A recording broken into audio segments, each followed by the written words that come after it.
ayan, 1 to 2 minute vlog lang tayo. Then, ayan, isang vlog lang magagawa ako ngayon.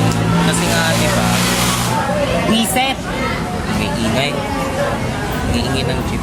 Kasi nga, di ba, konti lang yung time na, yung break time namin. So, ayan.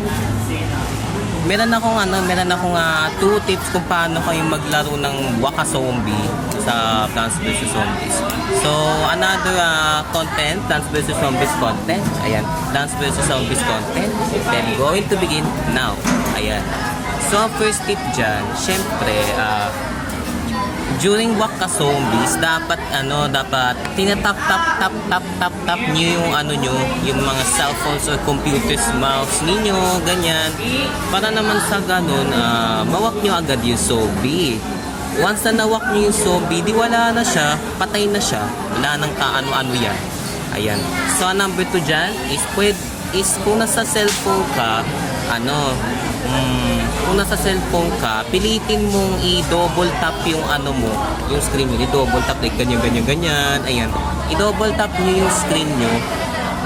I-double tap nyo yung screen nyo during Waka Zombie para sa ganun, maraming zombies ang mamamatay dyan. O, diba? Heavy talaga, no, guys? Ayan. So, Waka Zombie tutorial will end on today.